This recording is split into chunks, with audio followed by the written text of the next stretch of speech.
کفار مکہ کے منتخب نمائندے عبداللہ مخزومی نے تیسرا اعتراض یہ کیا کہ آپ کے پاس ایک فرشتہ ہونا چاہیے جو آپ کی تصدیق کرے اور ہم بھی اس فرشتے کو دیکھیں، بلکہ بہتر یہ ہوگا کہ پیغمبر بھی فرشتوں کی نسل سے ہو۔ تیسرے اعتراض کا جواب دیتے ہوئے آپ صلی اللہ علیہ وآلہ وسلم نے فرمایا کہ جو تم نے کہا کہ میرے ساتھ ایک فرشتہ ہونا چاہیے جس کو تم لوگ دیکھ سکو اور جو میری تصدیق کرتا ہو، بلکہ خود پیغمبر کو فرشتوں کی نسل سے ہونا چاہیے، تو یاد رکھو کہ فرشتے ہوا کی مانند نرم جسم رکھنے والے ہیں جنہیں دیکھا نہیں جا سکتا، اور الغرض اگر تمہاری آنکھوں کو اتنی قدرت دی جائے کہ تم فرشتوں کو دیکھ سکو تو تم اسے انسان کہو گے نہ کہ فرشتہ، اور یہ اسی وقت ہو سکتا ہے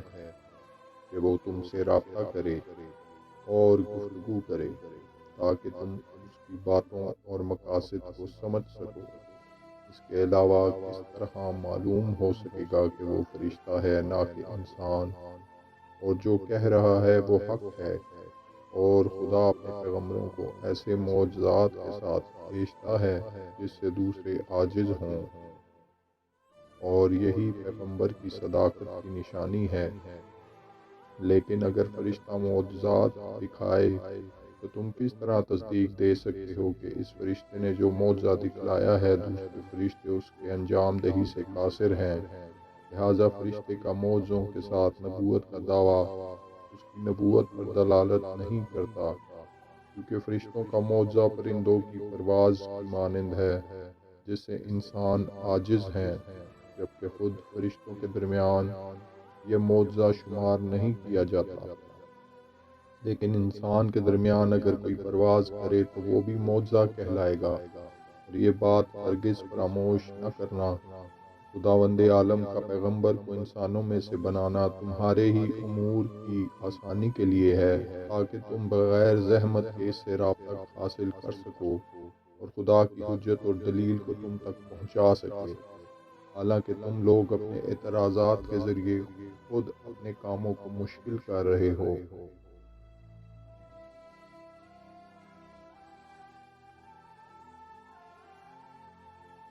چوتھا اعتراض یہ کیا گیا کہ آپ پر جادو کر دیا گیا ہے کیونکہ آپ مسحور معلوم ہوتے ہیں۔ چوتھے اعتراض کا جواب دیتے ہوئے آپ صلی اللہ علیہ وآلہ وسلم فرماتے ہیں کہ یہ جو تم نے کہا کہ گویا مجھ پر جادو کیا گیا ہے، یہ الزام کس طرح صحیح ہو سکتا ہے، حالانکہ میں عقل و تشخیص کے لحاظ سے تم سب پر برتری رکھتا ہوں۔ میں نے ابتدا سے آج تک 40 سال زندگی گزاری ہے، اس مدت میں کوئی چھوٹی سی بھی غلطی و خطا، جھوٹ یا خیانت تم نے نہیں دیکھی ہوگی۔ آیا میں جس نے تمہارے درمیان 40 سال اپنی قوت اور صلاحیت کے ساتھ زندگی گزاری ہو، یا جسے خدا کی مدد سے امانت اور صداقت میں برتری حاصل ہو، اس پر اس قسم کی الزام تراشی زیب دیتی ہے؟ اسی لیے پروردگار تمہارے جواب میں کہتا ہے، اے رسول آگاہ رہنا، یہ کم بخت تمہاری طرف کیسی کیسی نسبتیں دیتے ہیں، انہوں نے گمراہی کا راستہ اپنایا ہوا ہے اور یہ ہدایت نہیں پا سکتے۔ عبداللہ مخزومی نے پانچواں اعتراض یہ کیا کہ کیوں قرآن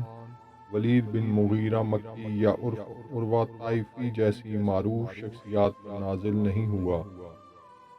پانچویں اعتراض کے جواب میں آپ صلی اللہ علیہ وآلہ وسلم نے فرمایا کہ یہ جو تم نے کہا کہ کیوں قرآن ولید بن مغیرہ مکی یا عروہ بن مسعود طائفی جیسوں پر نازل نہیں ہوا، کہ تمہیں معلوم ہونا چاہیے کہ خدا کے نزدیک مقام و منصب اور شہرت ذرہ برابر بھی حیثیت کے حامل نہیں ہے۔ اگر دنیاوی نعمتیں اور عیش مکھی کے پر کے برابر بھی خدا کے نزدیک حیثیت رکھتی ہوتی تو ان میں سے ذرہ برابر بھی کافروں اور مخالفین اسلام کو نہیں دیتا۔ دوسری طرف اس کی تقسیم بھی خدا کے ہاتھ میں ہے، اس معاملے میں کوئی بھی بندہ اعتراض یا شکایت کا حق نہیں رکھتا۔ وہ جسے چاہے اور جس قدر چاہے نعمتیں عطا کرتا ہے، بغیر اس کے کہ اس سے کسی کا خوف لاحق ہو۔ تم اپنے کاموں میں مختلف سمتوں کو معین کرتے ہو اور اپنے کاموں کو ہوس، خواہشات اور خوف کے مطابق انجام دیتے ہو،